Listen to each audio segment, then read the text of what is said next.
인생을 살아가는 이 세상의 모든 죄인들은 일생을 살아가면서 반드시 생각해 보아야 할 것은 어떻게 자신이 하나님과 화목하게 되느냐는 것입니다. 사실 이 질문은 이 세상의 많은 종교들과 철학 사상들이 그 해답을 찾으려고 애를 쓰면서 그 해답을 무엇이라고 얘기하느냐 하면 사람 한 사람 한 사람이 도덕적으로 그들의 기준에 맞는 도덕적으로 살아가면 인간 편에서 노력을 하면 된다라고 이야기합니다. 자기의 공을 들이고 공을 쌓고 돌을 쌓거나 자기 의를 자꾸만 쌓아나가면 그러면 그들이 믿는 신이 자기들을 받아준다라고 그렇게 생각하는 것입니다. 예수님 당시의 유대교도 마찬가지였습니다. 율법을 지켜서 자기 의를 쌓으면 그러면 여호와 하나님이 자기를 받아준다고 하는 사상이었습니다.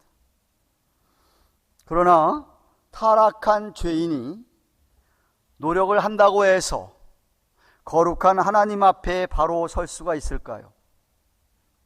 우리가 열심히 노력을 해서 착한 일을 많이 한다고 해서 정말 나름대로 도덕적으로 윤리적으로 산다고 해서 하나님의 그 절대 기준에 우리가 도달할 수 있을까요? 불가능합니다. 성경은 이렇게 이야기합니다. 예레미야서 17장 9절에 만물보다 거짓되고 심히 부패한 것이 마음이다. 사람의 마음이다. 욥은 욥기서 9장 2절과 25장 4절에 인생이 어찌 하나님 앞에서 의로우랴. 성경이 욥에 대해서 기록하기를 당대 이런 의인이 없다고 얘기했는데 그런 욥이 하는 고백이 인생이 어찌 하나님 앞에 의로울 수 있겠느냐. 불가능합니다. 이사야 선지자는 이사야서 64장 6절 상반절에 대저 우리는 다 부정한 자 같아서 우리의 의인은 다 더러운 옷 같으며 라고 합니다. 우리가 열심히 노력을 해서 의를 쌓는다 하더라도 그것이 더러운 옷과 같다. 시편 143편 2절에서는 주의 목전에는 의로운 인생이 하나도 없나이다 라고 그랬습니다.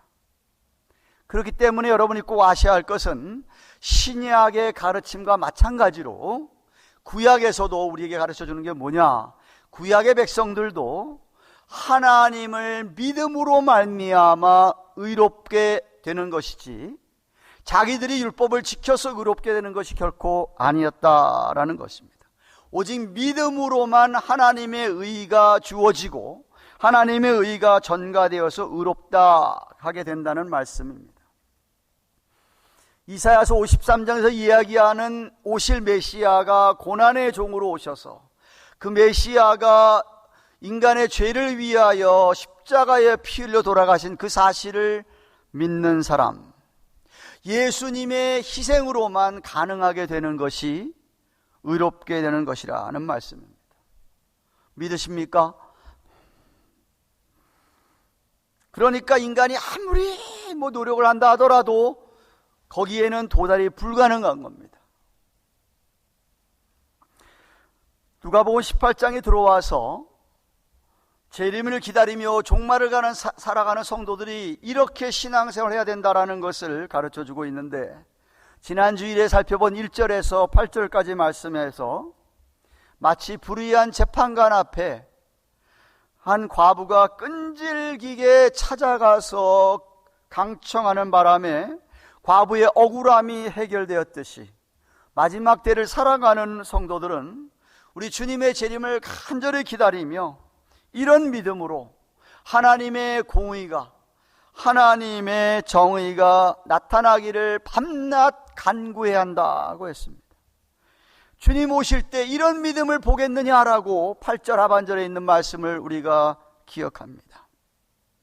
오늘 본문에도 이렇게 마지막 때를 살아가는 성도들이 어떤 태도로 하나님 앞과 사람 앞에 살아가야 하는지를 알려주십니다. 비유의 말씀으로 자기의 의를 내세우는, 자기의 의를 높이는, 내세우고 자기를 높이는 자를 향하여서 교훈하십니다. 9절 말씀 다시 보십시오. 또 자기를 의롭다고 믿고, 지금 우리 살펴본 구약의 성경 구절들과 너무 다르죠, 그죠? 자기를 의롭다고 믿고 다른 사람을 멸시하는 자들에게 이 비유로 말씀하시되라고 하였습니다. 당시 유대 종교 지도자들을 두고 말씀하시는 겁니다. 자기들은 의롭게 살기 때문에 의인인 줄 알고 자신의 판단으로 그렇게 살지 못하는, 그렇지 못한 자들을 멸시하고 있기 때문에 그들을 꾸짖으면서 제자들에게 짤막한 비유로 교훈 말씀하십니다. 비유가 10절부터 13절까지 나와 있죠. 두 사람이 기도하러 성전에 올라가니 하나는 바리새인이요 하나는 세리라. 바리새인은 서서 따로 기도하여 가로되 하나님이여, 나는 다른 사람들 곧 토색, 불의, 간음을 하는 자와 같지 아니하고 이 세리와도 같지 아니함을 감사하나이다. 나는 일회에 일주일에 2번씩 금식하고 또 소득의 11조를 드리나이다 하고, 세리는 멀리 서서 감히 눈을 들어 하늘을 우러러 보지도 못하고 다만 가슴을 치며 가로되 하나님이여 불쌍히 여기옵소서, 나는 죄인이로소이다 하였느니라 라고 합니다. 그 앞에 살펴본 1절에서 8절에서 불의한 재판관과 한 과부 두 사람이 등장했듯이 오늘 본문에도 두 사람이 등장합니다. 하나는 바리새인이고 하나는 세리입니다. 짐작하시겠지만 9절에서 얘기하는 자기를 의롭다고 믿는, 다른 사람을 멸시하는 대표적인 사람이 바리새인입니다. 세리는 그가 멸시하는, 그가 아주 사람같이도 취급도 않은 사람의 대표적인 사람이 세리입니다. 이 두 사람이 성전에 나와 성전 그 벽에서 이제 기도하는 거겠죠. 당시에 하는 것처럼 기도를 합니다. 일반적으로 생각하면 이 비유를 들을 때에 보통 사람들 생각하기를 당연히 바리새인의 기도를 하나님이 듣겠지, 바리새인의 기도에 비중을 두고 그렇게 여길 것입니다. 더군다나 성전에서 기도하는 바리새인이 어떤 사람들입니까? 성전에서 가르치는 사람들이 바리새인입니다. 세리는 어떤 사람들입니까? 로마 제국에 빌붙어 가지고 자기 동족 유대인들로부터 세금을 거두어서 로마에다 제국에다가 바치면서 더 많이 거두어서 자기의 착복하는, 그래서 같은 유대인들에게 욕을 먹고 있는 세리입니다.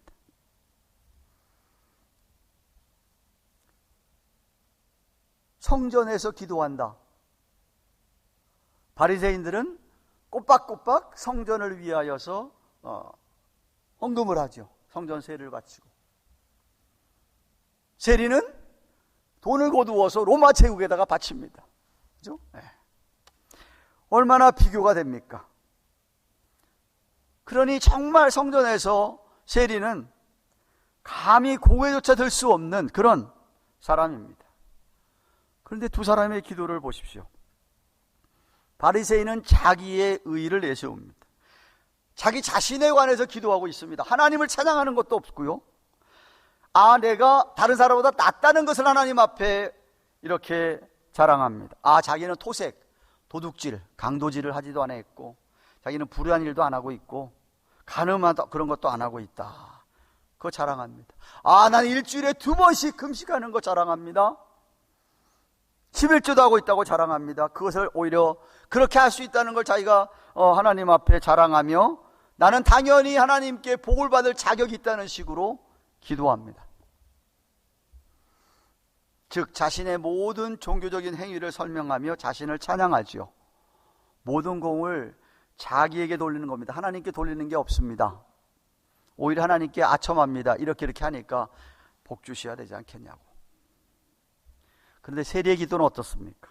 완전히 다릅니다. 감히 눈을 들어서 하늘을 쳐다보지도 못합니다. 너무나 죄송한 거예요. 다만 가슴을 칩니다. 하늘에 계신 하나님 아버지를 생각하니까 자기 가슴이 무너지는 거예요. 왜? 자기의 죄를 생각하니 죄인으로서의 자신이 너무나 슬픈 거예요. 바리새인은 교만하고 자신만만하지만 세리는 자신의 죄로 인하여 마땅히 받아야 할 하나님의 진노, 하나님의 심판을 두려워하며 그의 자비와 긍휼을 구하고 있습니다. 13절에 불쌍히 여기시옵소서라고 하는 단어, 힐라소모마이라고 하는 단어는 신약에 그렇게 자주 나오는 단어는 아닙니다. 속죄의 은혜를 가리키는 단어입니다. 히브리어의 데이오버턴먼이라고 하는 대속죄라고 사용할 때, 욤 키푸어 할 때 키푸어라고 같은 의미의 단어입니다.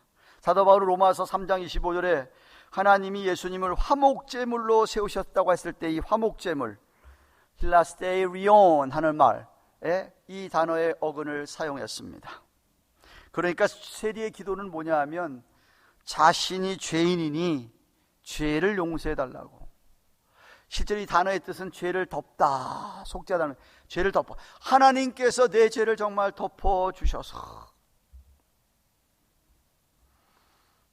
그러면 내가 하나님의 진노를 사지 않고 하나님의 심판을 받지 않을 것입니다 라고 하는 그런 기도입니다. 바리새인의 기도처럼 뭐 그렇게 길지도 않습니다. 내가 이것도 하고 저것도 하고 뭐 이거 다 했습니다, 이런 것도 없습니다.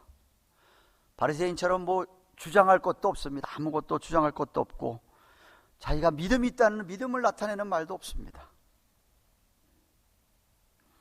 바리새인은 자신을 향하여 기도했다고 한다면 세리는 대조적으로 오직 하나님의 처분만을 기다리는, 하나님의 자비만을 기다리는 것 외에는 아무것도 바라는 게 없습니다. 그런데 많은 사람들의 판단과 달리 예수님은 두 사람이 드린 기도에 대하여 뜻밖의 결론을 내립니다. 14절 상반절 말씀 보십시오. 내가 너희에게 이르노니 이 사람이 저보다 의롭다 하심을 받고 집에 내려갔느니라 라고 하였습니다. 당연히 이 사람은 세리고 저 사람 바리새인입니다. 자기 의를 내세우며 교만한 바리새인은 결코 의롭다 하심을 받지 못하지만 자기가 죄인임을 고백하며 겸손히 죄 사함을 위하여 기도했던 세리는 의롭다 함을 받았습니다. 그러니까 성전에서 나가서 예배했을 때 하나님이 세리의 예배는 받으시지만 바리새인의 예배는 받으시지 않으셨겠죠, 그죠? 자기 나름대로 종교적인 행위 다 하고 뭐 도덕적으로 살았는데 문제는 뭐냐? 그는 여전히 죄와 허물을 갖고 있기에 하나님이 그의 예배를 받을 수가 없습니다. 그는 단지 오해, 착각하고 있습니다. 아, 이렇게 하면 하나님이 자기 들으시고 복주할 것이라고 착각한 것뿐이었습니다. 오늘날도 교회에 나와 예배를 드리는 많은 사람들이 어쩌면 착각하고 있는지 모르겠습니다. 그러면서 예수님 마지막으로 격언과도 같은 말씀, 14절 하반절 말씀입니다. 무릇 자기를 높이는 자는 낮아지고 자기를 낮추는 자는 높아지리라 하셨습니다. 한번 따라 하실까요? 자기를 높이는 자는 낮아지고 자기를 낮추는 자는 높아지리라. 영적인 나라에서 하나님이 판단하실 때 하나님이 어떤 사람을 높이시고 어떤 사람을 낮추시는가 분명하게 깨우쳐 주시는 말씀입니다. 이 세상 사람들의 판단과는 너무 다릅니다. 이 세상은 자기를 높아지는 사람이 자꾸 높아집니다. 자기 자랑을 많이 해야 됩니다. PR을 많이 해야 됩니다. 그러면 사람들이 인정하고 사람들이 그를 높여줍니다. 그러나 하나님은 그렇지 않습니다.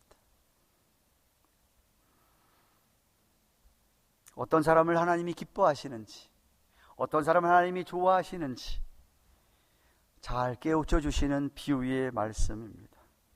바로 겸손히 자신이 죄인임을 인정하는 그런 사람입니다. 그래서 야고보 사도는 야고보 4장 6절에 그러므로 이르시되 하나님이 교만한 자를 물리치고 겸손한 자에게 은혜를 주신다 하였느니라 하였습니다. 아니, 신구약 전체에 우리에게 주시는 교훈은 창세기부터 계시록까지 겸손을 강조하고 있습니다. 인간은 죄인임을 강조하고 있습니다. 로마서 3장 23절에 모든 사람이 죄를 범하였음에 하나님의 영광 이르지 못하더니 라고 한 것처럼, 아니 시편 14편 1절에 의인은 없나니 하나도 없어, 이 세상에 의인이 없는데 하나도 없다 라고 하신 말씀처럼, 그러니까 자신이 죄인임을 늘 인정하고 하나님 앞에, 사람 앞에 자기를 낮추라. 사실 이 예수의 말씀, 무릇 자기를 높이는 자는 낮아지고 낮추는 자는 높아지라는 말씀은 14장에서 이미 우리가 살펴보았습니다. 누가복음 14장 혼인잔치에 초청함을 받았을 때 비유에서도 하신 말씀, 14장 11절에 똑같은 말씀이 써 있습니다. 무릇 자기를 높이는 자는 낮아지고 자기를 낮추는 자는 높아지리라. 계속해서 누가복음을 통하여서 우리에게 강조하는 것이, 진짜 제자는 어떤 사람이 하나님의 참된 제자냐? 자기를 낮추는 자다. 강조하고 있는 것이죠. 사랑하는 가든교회 교우 여러분, 나는 구원받을 자격이 있다고 생각하는 사람 결코 구원받지를 못합니다. 나는 구원받을 자격이 정말 하나도 없는, 전혀 없는 죄인이라고 생각하고 회개하는 사람에게 구원이 임합니다. 여러분, 내가 노력해서 하나님의 나라에 들어갈 수 있다고 생각하는 사람 결코 그 나라에 들어갈 수 없습니다.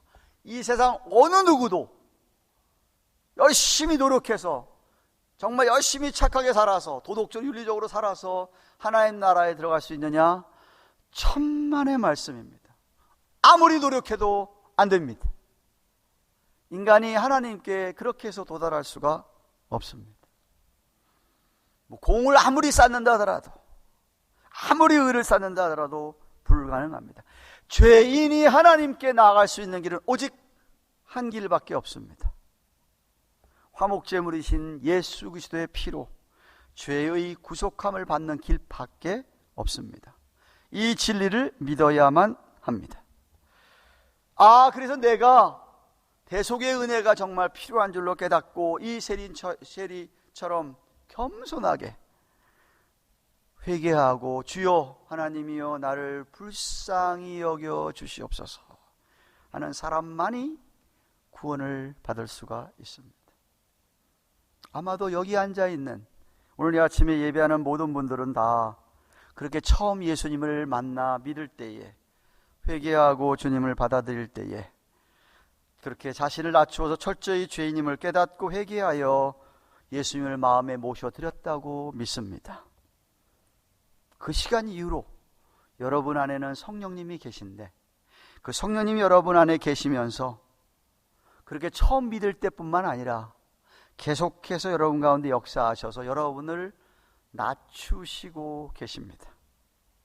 저와 여러분이 때때로 힘들고 어려운 일을, 환난을 만나는 까닭도, 하나님께서 우리에게 어려움을 허락하시는 까닭도 저는 대부분 우리를 낮추시기 위해서 그런 것이 아닌가 생각합니다. 그래서 우리는 그 성령의 인도함을 받아야 성령의 놀라운 역사를 그대로 내가 깨닫고 받으면서 우리 자신을 낮추면 낮출수록 우리 주님께서 높여주십니다. 그렇기 때문에 우리는 매 순간마다 우리 자신을 돌아보아야만 합니다. 난 정말 하나님 앞에 죽어 마땅할 죄인으로서 오늘도 나는 하나님 앞에 뭐 내세울 것이 정말 전혀 없는 그러한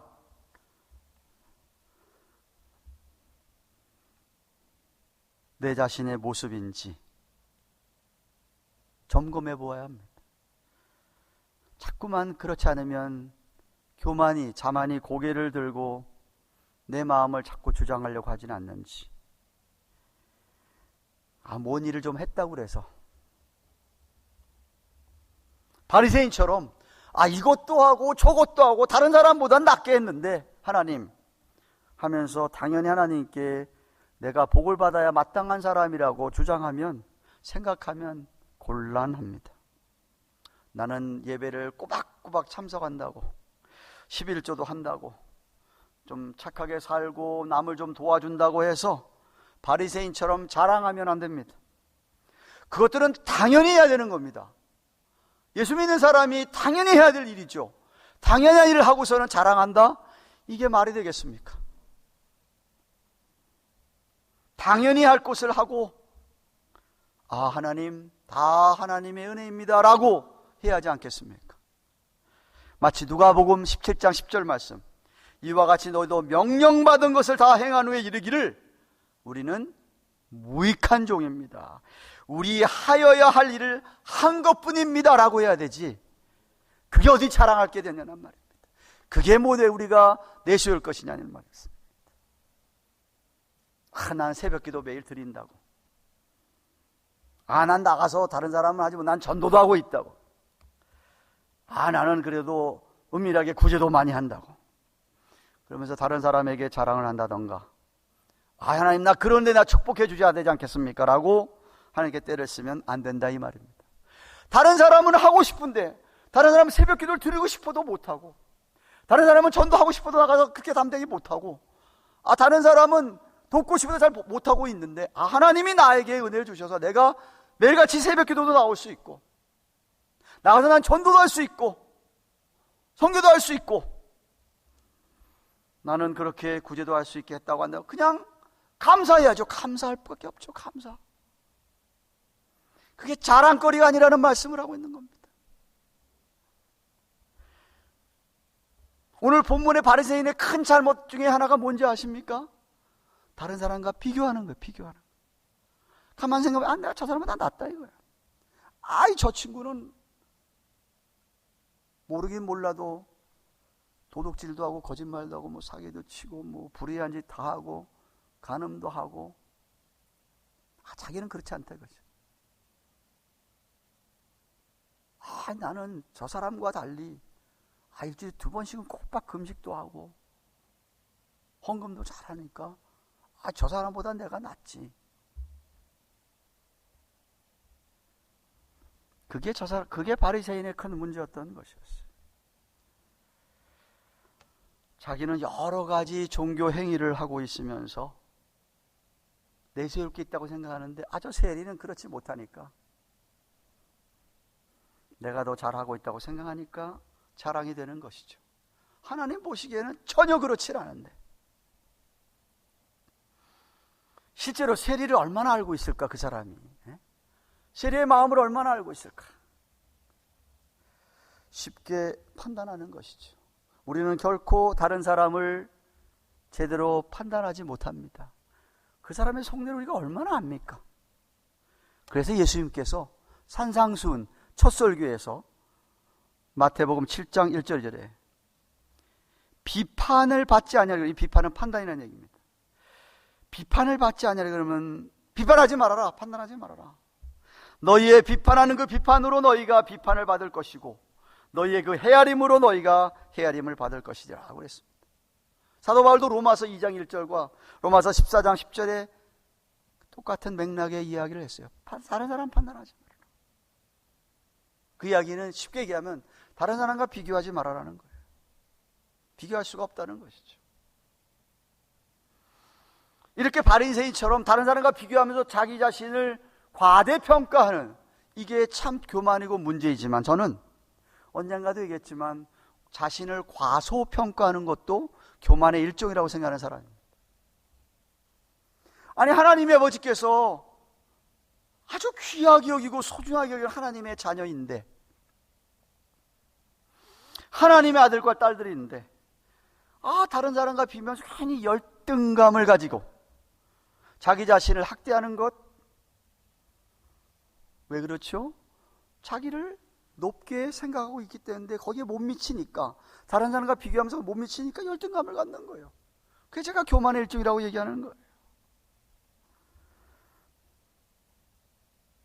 하나님께서 다 다르게 지으셨으니까, 그 사람은 하나님과 1대1 관계 속이고 나는 하나님과 나와 1대1 관계니까 그저 겸손히 나 나름대로 하나님의 귀한 아들과 딸로서의 자긍심을 가지고, 자긍심, 교만이 아니에요.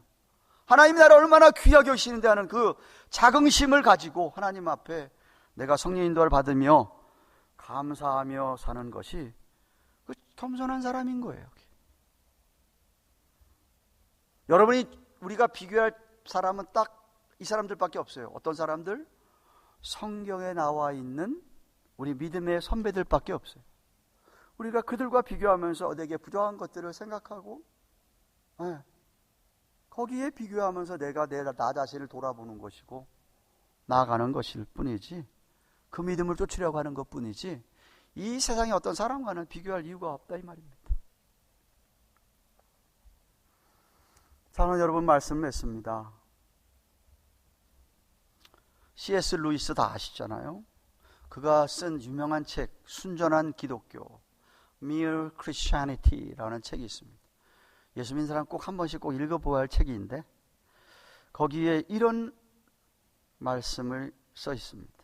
교만은 스크린에 제가 띄워줬어요. 교만은 믿음과 소망과 사랑, 지혜와 상식까지도 모두 먹어치우는 영적인 암이다 라고 그랬어요. 교만은 믿음과 소망과 사랑과 지혜와 상식, 이런 거 다 쓸어버리는 영적인 암이다.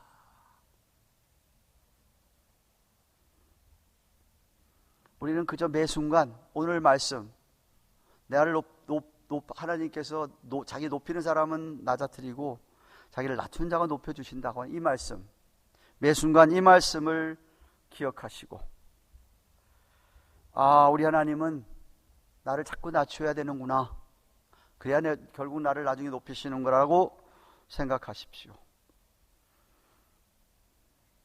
아무 공로 없는 죄인을 위하여 예수님을 보내시고 우리를 대신해서 화목제물로 십자가의 피로 돌아가게 하신 하나님의 그 사랑만을 기억하시고 그저 감사하시면서 오늘도 나를 불쌍히 여겨 주시옵소서 라고 하셔야 합니다. 비록 우리가 이 복음을, 진리의 말씀을 믿어서 우리를 의롭다고 칭해 주시고 의인이라고 불러주시지만 여전히 우리는 죄성을 가진 죄인임을 기억하시고 늘 주 앞에 나올 때마다 그저 불쌍히 여겨 주시옵소서라고 하십시오. 그러면 사죄의 은혜는 물론이거니와 더 큰 은혜를 주실 줄로 믿습니다. 기도하십시다.